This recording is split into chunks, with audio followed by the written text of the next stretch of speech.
She used to be the top student at school, but after graduation, she gave up a high-paying job. Instead, she chose to work at a failing convenience store. Store manager Tom was instantly smitten the moment he laid eyes on her. When he heard Alice was there to apply for a job, Tom rushed to get her some water. That's when it suddenly hit him who she was.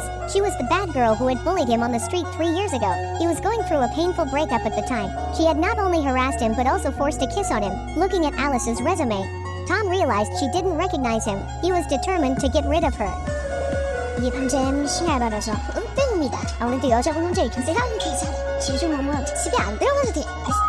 Tom came up with excuse after excuse to reject her, but Alice easily handled them all. Seeing how tired Tom looked, Alice kindly offered him some herbal tea that would help with fatigue. Tom was suspicious. Alice thought he was worried the tea might be drugged. She took a sip right in front of him, then said she needed to use the restroom. Tom couldn't resist trying the tea too, but because he was exhausted from staying up all night, he couldn't fight off the drowsiness and fell asleep. When he woke up, he found some guy eating instant noodles nearby. The convenience store was packed with customers. Before Tom could figure out what was happening, Alice confidently announced she'd be starting work tomorrow. Tom quickly said there were other interviews scheduled for tomorrow, and told her to wait for a call. That's when Alice started crying, and just like that, Alice officially became an employee. The next day, Tom was teaching her how to use the cash register, but Alice operated it skillfully.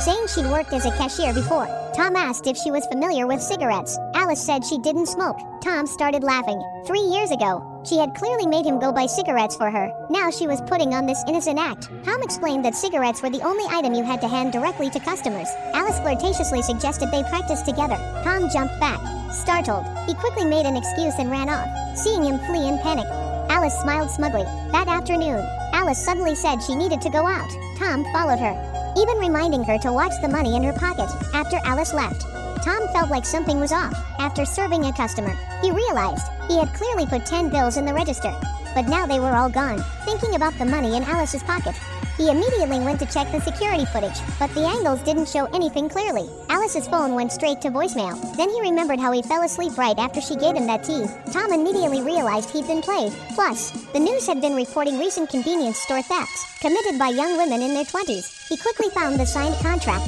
and went to the address listed. After ringing the doorbell, 2 big guys grabbed him. Turns out there was illegal activity going on inside. The cops mistook him for a client who had an appointment. Tom frantically explained he was there to collect a debt because an employee had stolen $500,000. Thankfully, the contract served as proof, and he was released. Just then, his mom called, saying Alice had returned to the store to organize the cigarettes. Remembering advice from a training video, Tom rushed back immediately. He found the convenience store completely normal. Alice thought he had come back because he missed her.